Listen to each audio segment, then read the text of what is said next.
eran despellejados y transformados en tambores que conservaban la forma humana. His tenure marked the beginning of a period of massive exploitation of indigenous labor. Francisco Pizarro y Diego de Almagro, junto con cientos de miles de aliados indígenas, capturaron y ejecutaron al emperador Inca Atahualpa. Debe haber un perdón por parte de España. Claudia Sheinbaum, también conocida como la gran manipuladora de la historia de España. El siglo XV dio a luz a una era de exploraciones sin precedentes, donde el horizonte representaba la última frontera. Pero detrás de los veleros y las promesas de gloria se escondían historias de crueldad, traición y ambición. Esta es la historia menos conocida de los hombres que intentaron forjar un imperio a cualquier precio. Cristóbal Colón, un navegante audaz, fue quien abrió las puertas a las Américas. Sin embargo, detrás de la imagen heroica se oculta una figura oscura. Colón no solo descubrió tierras, también instauró un régimen brutal. Acusado de abusos, torturas y asesinatos, fue arrestado junto a sus hermanos, acusado de imponer un reino de terror en la isla de la Española. Colón pasó de ser un explorador al líder de una administración que algunos describen como despótica. Su destitución fue inevitable, y aún así, los reyes católicos no le retiraron sus títulos ni desmintieron su gran hazaña públicamente, y esto fue para no empañar la gloria de su descubrimiento. Francisco de Bobadilla, enviado por los reyes católicos, se convirtió en el verdugo de Colón.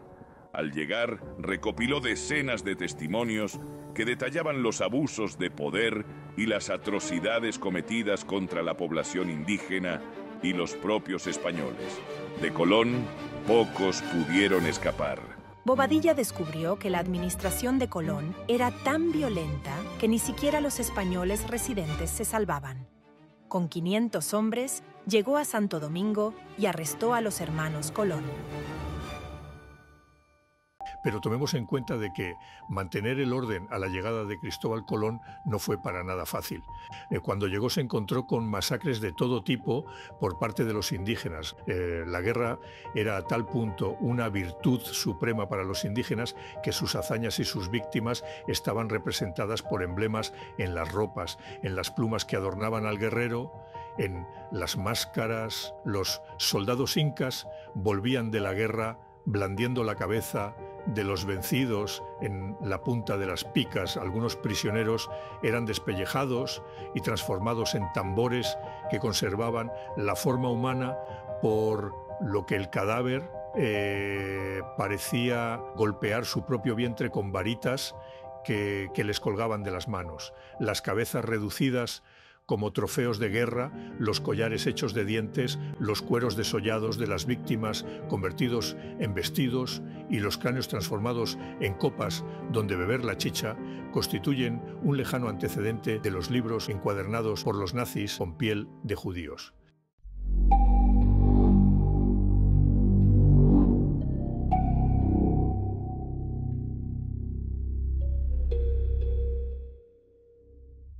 Obando was not merely a governor. He was the architect of what we now understand as the Spanish colonial system in the Americas. His tenure marked the beginning of a period of massive exploitation of indigenous labor, establishing the structures that allowed the colonial economy to rely on the forced work of native populations. It was not just about governing, it was about designing an economic and social system that enabled the domination and abuse of these peoples.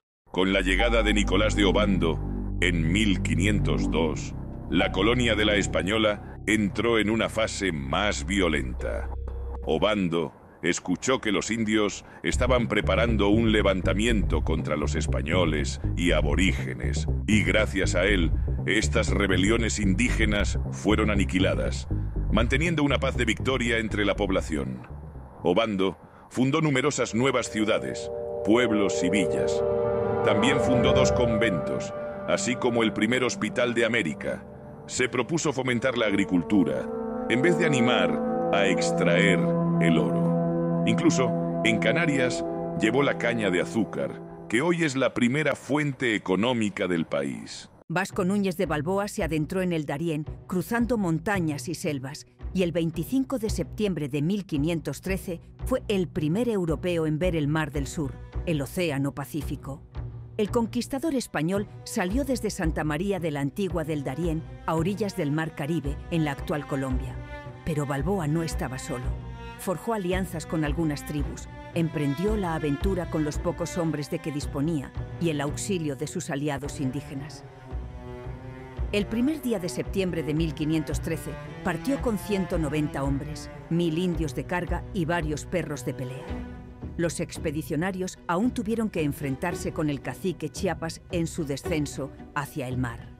Balboa decidió entonces enviar a un joven Francisco Pizarro, el futuro conquistador del Perú, Juan de Ezcaray y Alonso Martín, a la búsqueda por separado del camino más adecuado para llegar a la ribera.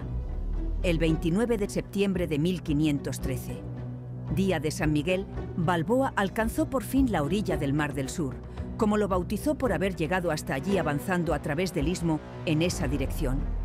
Francisco Pizarro y Diego de Almagro, junto con cientos de miles de aliados indígenas, capturaron y ejecutaron al emperador inca Atahualpa, marcando el fin del imperio inca. La colaboración de estos aliados indígenas fue clave en su conquista, aunque el tesoro y el dominio de Cuzco no fueron suficientes para ambos. Las tensiones entre Pizarro y Almagro finalmente desencadenaron una guerra civil entre ellos. Debe haber un perdón por parte de España. La conquista española hubo muchas masacres y mucha violencia. Nosotros decidimos, cuando fui jefa de gobierno, cambiar los nombres de calles a la conquista. O sea, había una calle que era Puerto de Alvarado, imagínense. Alvarado fue el perpetrador de la masacre del Templo Mayor y llevaba un nombre.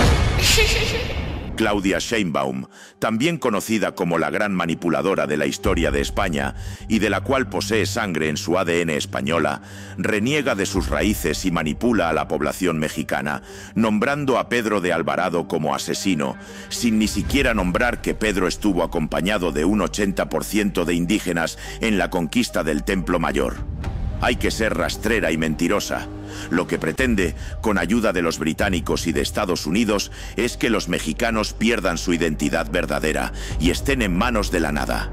No saben qué son, ni hacia dónde van, ni de dónde vienen tampoco, pero el odio lo mantiene con estos discursos manipuladores, cuando a la misma vez está diciendo que quiere mantener relaciones con España, aún sabiendo que su discurso está sesgado y manipulado con total intención de separar al pueblo hispano, algo de lo que sería una unidad y fortaleza en el mundo actual.